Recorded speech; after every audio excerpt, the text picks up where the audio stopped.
우리 앞서 나와주신 분들과 한번 인사드리겠습니다. 사랑합니다. 축복합니다. 우리 원사님 괜찮으신가요? 네. 깜짝 놀라셨죠? 예전에 제가 청년 때도 제 사랑하는 친구, 아버님께서 진짜 예배 도중에 이제 하나님 부르심을 받을 시간이 있었거든요. 그래서 그런 것들 보면 그때 생각했던 겁니다. 우리의 삶이 언제 어떻게 될지 알 수 없다는 거.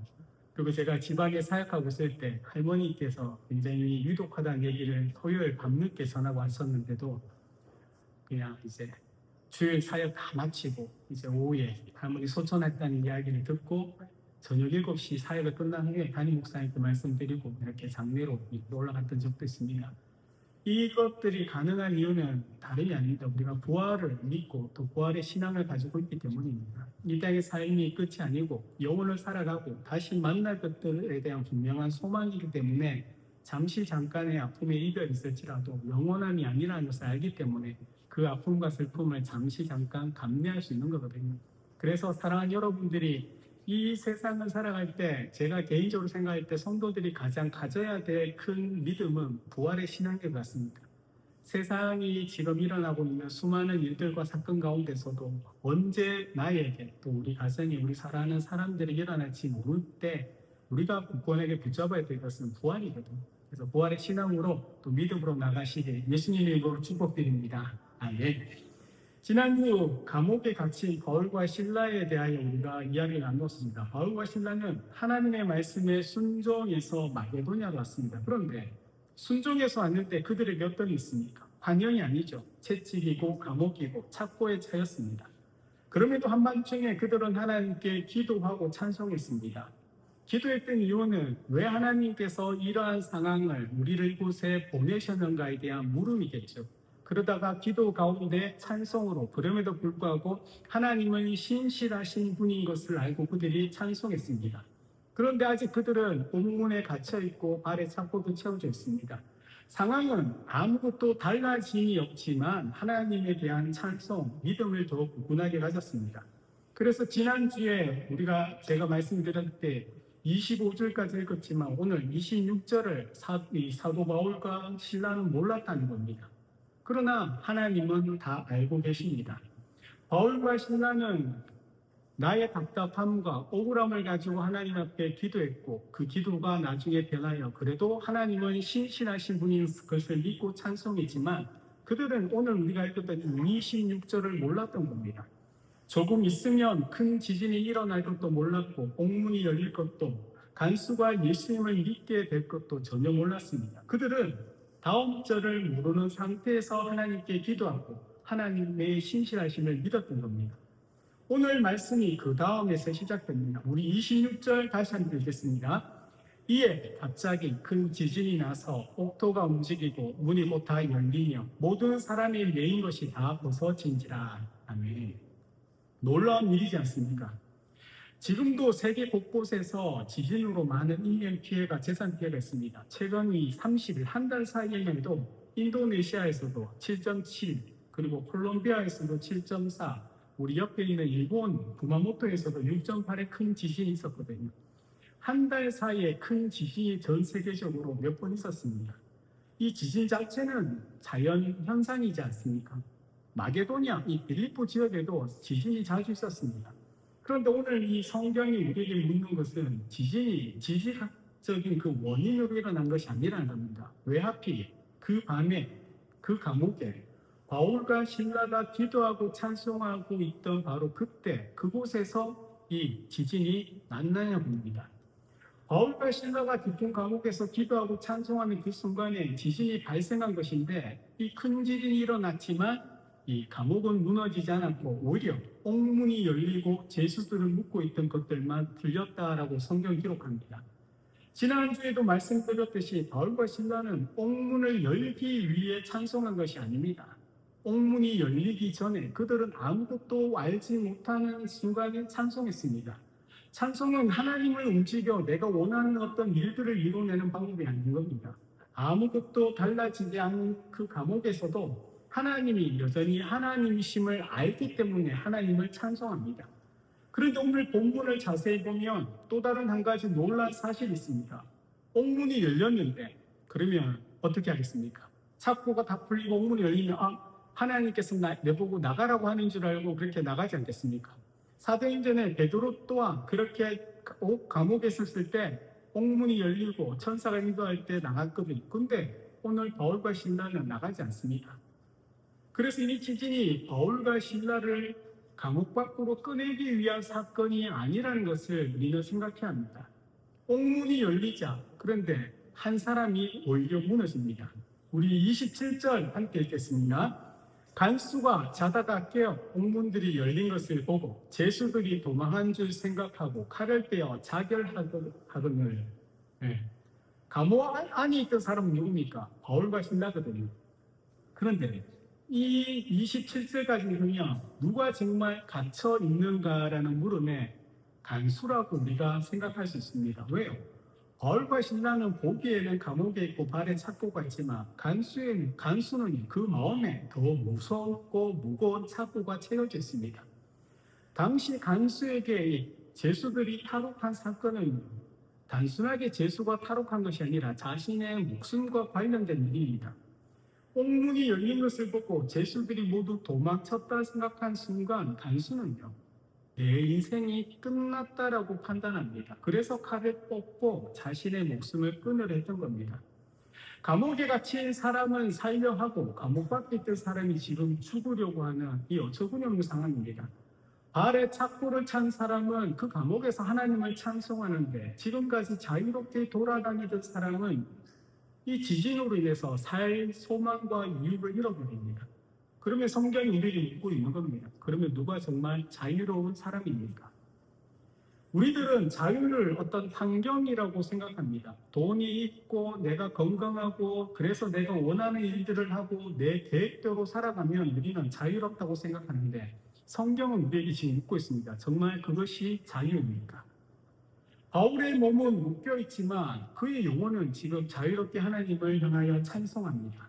그런데 반대로 간수의 몸은 자유롭지만 이 지진으로 그 상황 하나가 무너지자 자기 생명까지 포기하려고 합니다.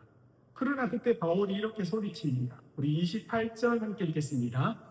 바울이 크게 소리질러 이르되 내 몸을 상하지 말라 우리가 다 여기 있노라 하니.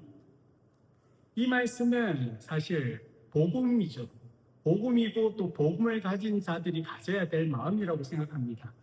복음을 가지고 있던 이 바울이 간수에게 제일 먼저 한 말이 무엇입니까? 내 몸을 상하지 말라입니다. 이 말은 죽으려고 하는 간수에게 죽지 말라는 거죠. 왜? 우리가 아직 여기 있다는 겁니다. 더 놀란 것은 이 사람은 바울과 신라를 가두고 지키던 사람입니다. 그런데 채찍질하고 가뒀던 그를 향하여 죽으려고 하자 바울은 그를 그냥 내버려 두지 않습니다. 사실 내버려 두어도 누가 뭘 하겠습니까? 그런데 내 몸을 상하지 말랍니다. 왜냐하면 복음을 가진 자, 복음 자체가 바로 사람을 살리는 좋은 소식이기 때문입니다.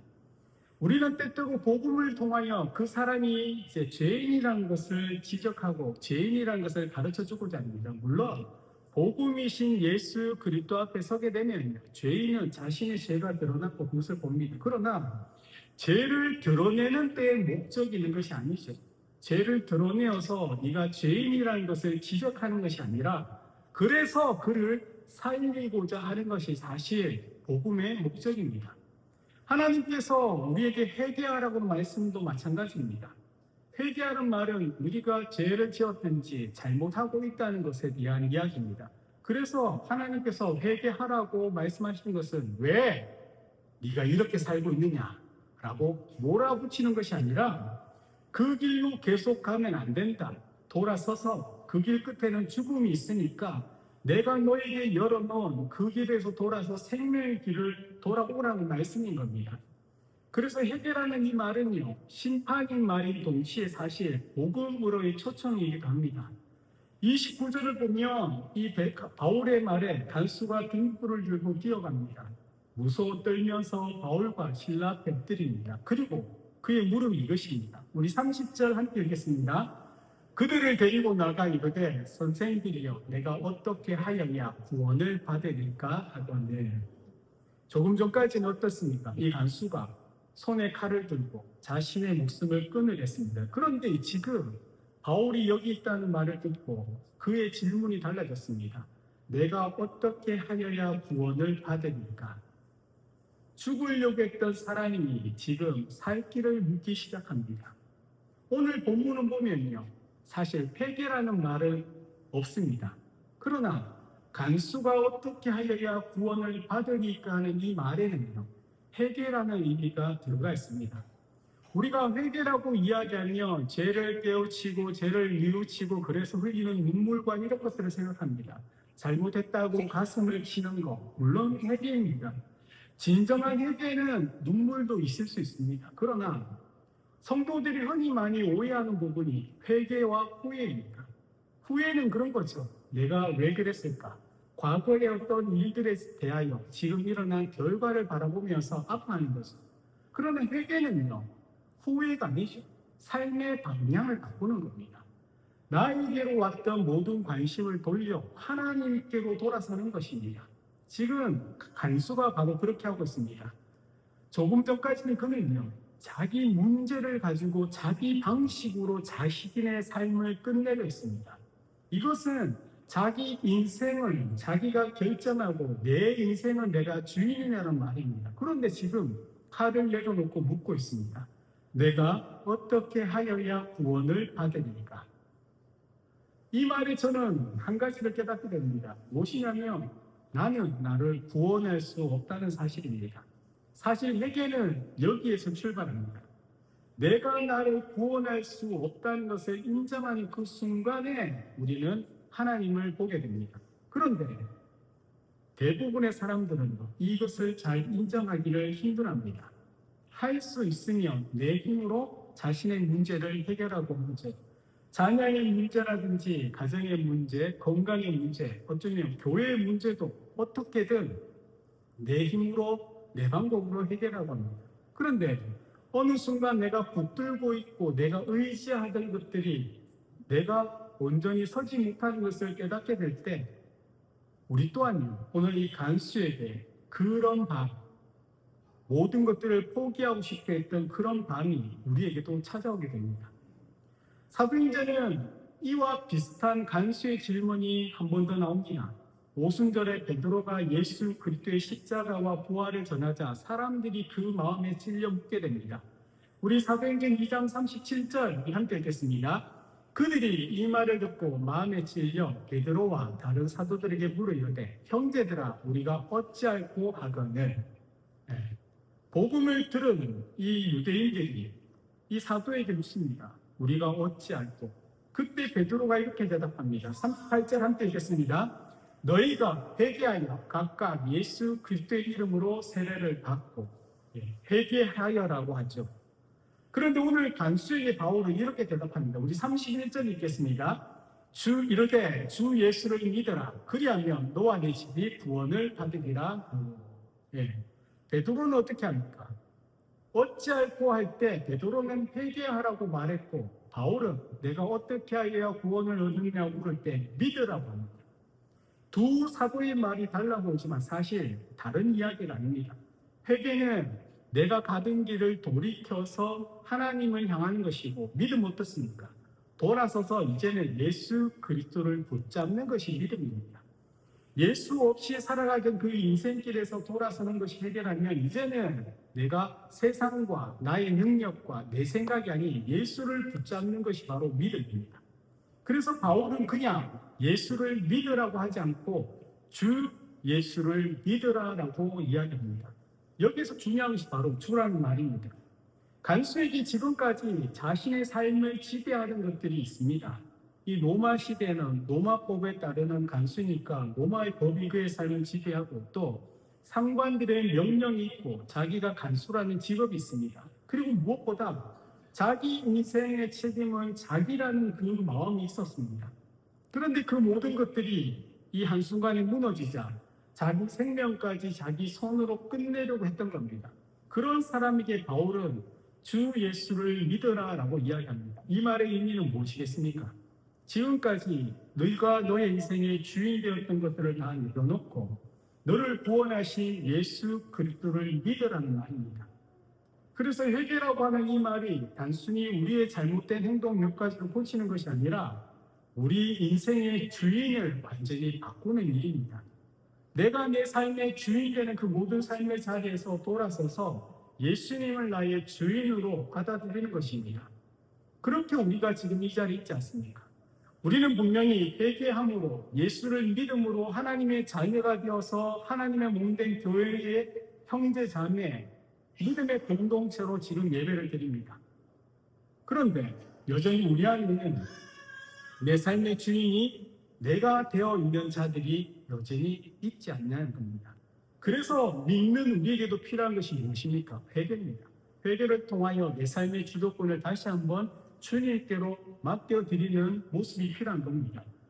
예수님을 오래 믿었던 사람도 입으로는 주님이라고 이야기하지만 실제로 그분의 삶을 들여다보면 그 삶의 주인이 주님이 아니고 자신인 경우를 많이 볼 수 있습니다.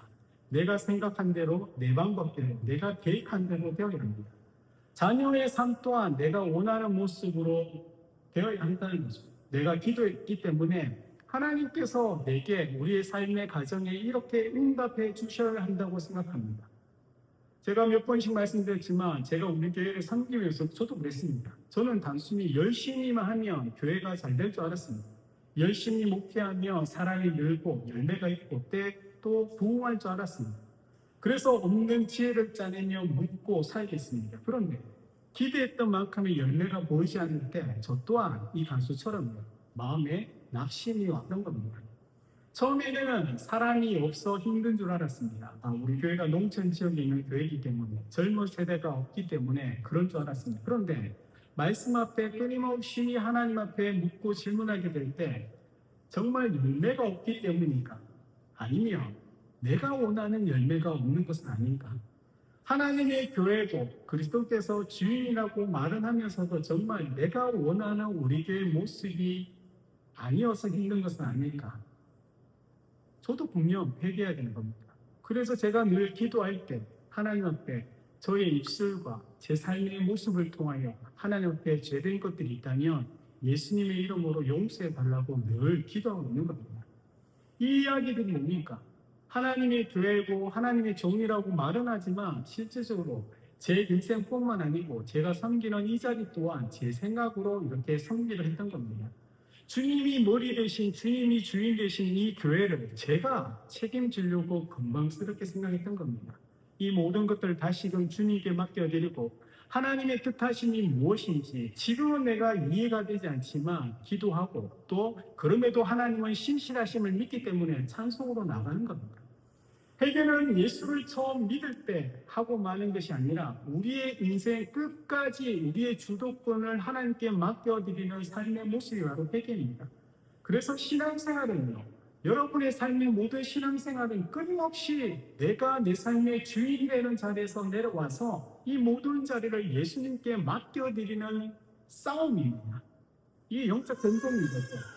그래도 오늘 본문은 간수가 얼마나 울었다, 회개에서 그가 얼마나 울었는지에 대해 이야기가 나지 않습니다. 오히려 그가 이렇게 행동했다라고 말합니다. 우리 33절 함께 읽겠습니다. 그 밤 그 시각에 간수가 그들을 데려다가 그 맞은 자기를 씻어주고 자기와 그 온 가족이 다 세례를 받은. 조금 전까지는 어떻습니까? 바울과 실라의 상처가 보이지 않았습니다. 간수는 죄수를 두고 지키기만 하면 됩니다. 그런데 지금 이 짧은 시간 안에 이 간수가 예수님을 알고 예수를 믿고 나니까 그의 눈에 무엇이 들어옵니까? 바울과 실라의 그 상처가 보이기 시작합니다. 그래서 어떻게 합니까? 씻어주죠. 이것이 바로 회개의 열매라고 저는 생각합니다. 회개하게 되는 자의 삶은요, 변화된 자의 삶이지 않습니다. 그러면 그의 말과 그의 손이 달라지는 겁니다. 전에는 사람들을 밀어냈던 그 손이 이제는요, 그들의 아픔을 보듬어주고 상처를 씻어주는 손이 됩니다.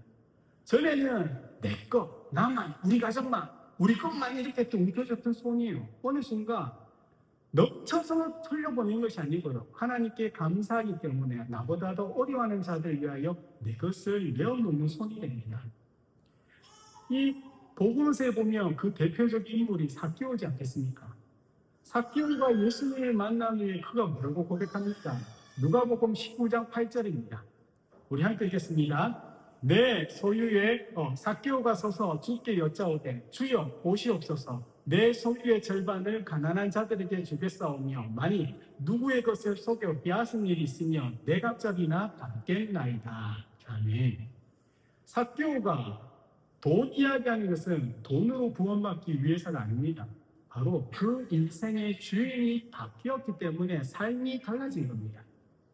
간수도 동일합니다. 죄수를 가두던 그 손이 이제는 그들의 상처를 씻고 그리고 집에까지 데려갑니다. 우리 34절 함께 읽겠습니다.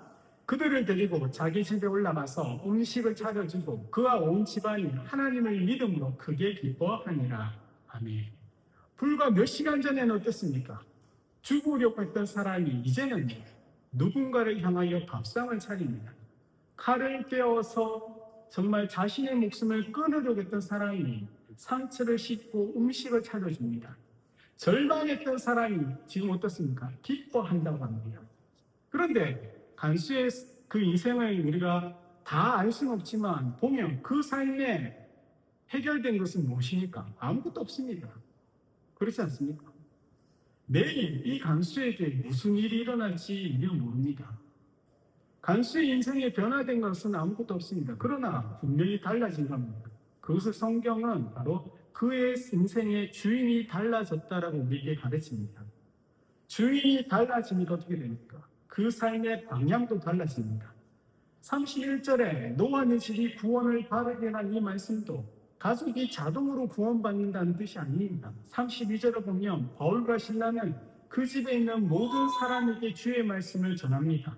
그리고 34절에 온 집안이 예수님을 믿음으로 기뻐했답니다. 한 사람의 믿음이 가족을 자동으로 구원한 것이 아니라 한 사람이 인생의 주인이 바뀌고 그가 주님께 돌아서자 그 집에 복음이 들어갈 그 길이 열리게 된 겁니다. 우리는 이런 생각을 하지 않습니까?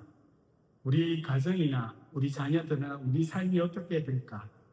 저 또한 우리 교회를 보면 그런 생각합니다. 다음 세대를 어떻게 세울 수 있을까? 이 마을에, 우리 마을에 어떻게 복음을 전할 수 있을까? 그러나 하나님께서 오늘 이 본문을 통해서 우리에게 가르쳐주고 제게 깨닫게 하신 건 이겁니다. 먼저 한 사람이 되어가는 겁니다. 한 사람이 돌아서는 것처럼 저나 여러분이 하나님 앞으로 돌아서는 인생이 되랍니다. 가정에서 한 어머니이자 또 한 아버지이자 또 자녀이자 부모로서 한 사람이 주님께 돌아서는 것에서 모든 것이 시작된다고 합니다. 한 사람이 주님께 돌아서면 그 사랑이 있는 곳에 어떻게 됩니까? 복음의 문이 열린다는 겁니다.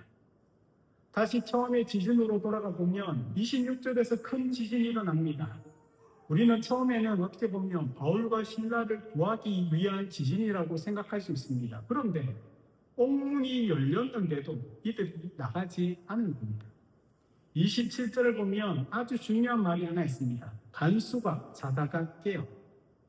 어떻게 보면 놀라서 깬 거지만 이 깨었다는 이 말은 지진으로 옥문이 열린 것만을 얘기하는 것이 아니라 오히려 영적으로 보면 그 영혼이 깨어났다라는 것을 의미할 수 있습니다. 감옥의 터만 흔들린 것이 아니라 이 간수의 그 인생이 지금 흔들렸습니다. 그리고 그가 깨어서 처음으로 묻기 시작한 말이 내가 어떻게 하여야 구원을 받으니까입니다. 저도 그렇지만 여러분도 그렇지 않습니까? 누가 자신의 인생에 이런 지진을 좋아하겠습니까? 내 인생뿐만 아니고 여러분 인생도 우리의 가정도 흔들리기를 원하지 않습니다. 건강이 또 흔들리기를 바라지 않죠. 자녀의 인생이 잘 되기를 바라지 흔들리기를 원하지 않습니다.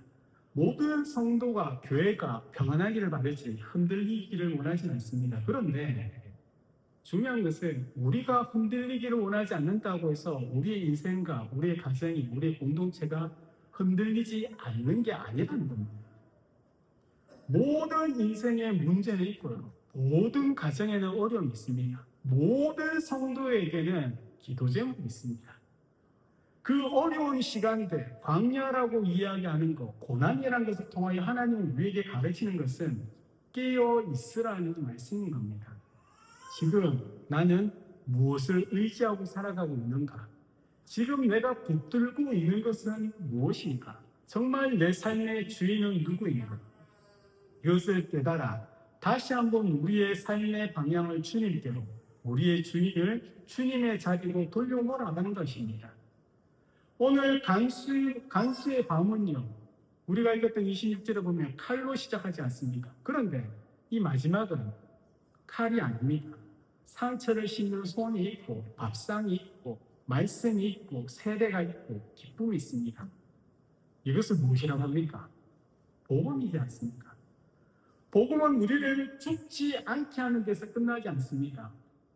왜 살아야 하는지 그 인생의 목적을 우리에게 가르칩니다. 그리고 죽음에서 생명으로 돌아오는 그 사이에는 사실 하나님의 전적인 은혜지만 회개가 들어있다는 겁니다. 회개는 잘못했다고 후회하는 데서 멈추는 것이 아니라 내가 주인 되어 살아온 그 인생길에서 주 예수 그리스도를 나의 주인으로 믿는 것입니다. 그래서 회개는요, 나의 죄에 대한 지적이라는 것이 아니라 하나님의 부르심에 대한 소망입니다.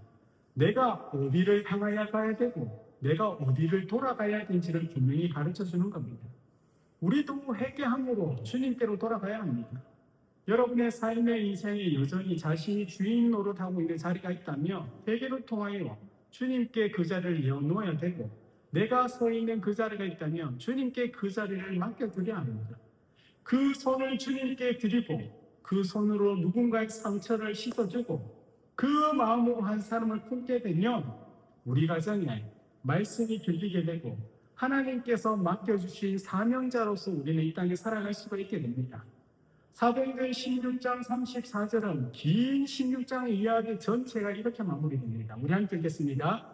그와 온 집안이 하나님을 믿음으로 크게 기뻐하니라. 아멘.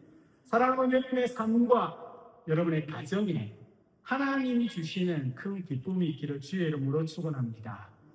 사랑하는 여러분, 세상은 제가 우리 어른들한테 인생과 세상에 대한 이야기를 할 수밖에 없어서 하는 것이 사실 하면 부끄럽다는 압니다. 저도 잘 모르거든요. 그러나 그 제 인생의 짧은 것 중에 하나가 제가 아는 것은 이 세상은 늘 내가 원하는 대로 내게 주어지지 않는다는 사실입니다. 내가 필요한 것들 또한 하나님께서는 풍요롭게 주시지도 않고요. 그러나 또 감사하게 반대로 너무 가난하게도 하지 않더라는 겁니다. 잠언의 기자가 내가 하나님을 믿고 섬기기 위해서 나를 부하게도 마시고 가난하게도 마시옵소서라는 기도가 있습니다. 진짜 저는 그 말을 믿거든요. 제가 부하게 되면 하나님을 이렇게 붙잡지 않습니다. 그리고 너무 힘들고 가난하면 하나님 앞에 원망하는 마음만 생길 겁니다. 그런데 하나님은 저의 머리털까지 세신 분이어서 제 삶의 인생에도 적정 수준을 알고 계신 겁니다. 이 시간들을 길게 지금까지 오다 보니까 깨닫는 것이 하나 있습니다. 하나님께서 내게 무언가를 많이 주신다고 해서 그것을 나누지 않는다는 겁니다. 하나님께서 제게 부족하게 주신다고 해서 안 나눈 것도 아니라는 겁니다. 무엇이 중요하겠습니까? 환경과 내 주변에 주어지고 안 주어지는 것이 중요한 것이 아니고 우리의 마음이 어떠하냐가 가장 중요한 겁니다. 여러분의 마음이 하나님을 향하게 되고 그 마음에 하나님의 은혜와 하나님의 축복이 임하게 되면요, 내 삶에 이런 것들이 아니라 내게 있는 것으로 나눌 수 있고 내 삶의 시간을 하나님께 드릴 수 있고 그것을 통해 우리는 감사할 수 있습니다.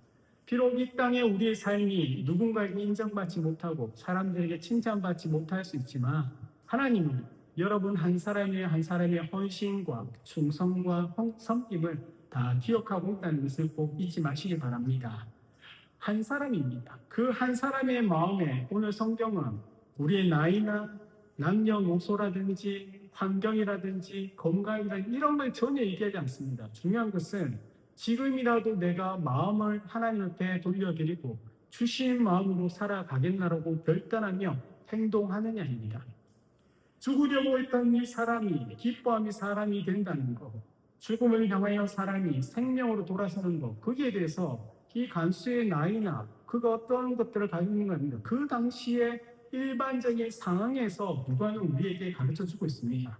그러나 중요한 것은 그 죽음에서 돌아왔던 그 사이에 우리 주님 예수 그리스도가 계시다는 겁니다. 바울이 그 간수에게 이야기한 것은 이겁니다. 주 예수를 믿으라는 겁니다. 주 예수를 믿는 자는요, 그 삶이 주님께로 향하게 됩니다. 주 예수 그리스도를 믿는 자는요, 예수님을 주인으로 모시며 우리 주님이 이 말씀을 통하여 우리 앞에 선구자, 앞서서 믿음의 사람의 삶이 무엇인지를 보여주신 그 길을 그대로 따라가기를 몸부림치고 애쓰는 자들이 바로 제자들입니다. 하나님은 오늘도 이 시대에 참된 제자를 찾고 있습니다. 사도행전은 그 제자들을 통하여 복음이 열방 가운데 흘러가는 이야기입니다. 그 제자 한 사람이 저와 여러분이 되시고 그 여러분을 통하여 하나님이 기뻐하시고 하나님이 즐거워하시는 그 일들이 여러분의 삶과 가정에 온전히 나타나기를 우리 살아계신 예수님의 이름으로 축원드립니다. 아멘.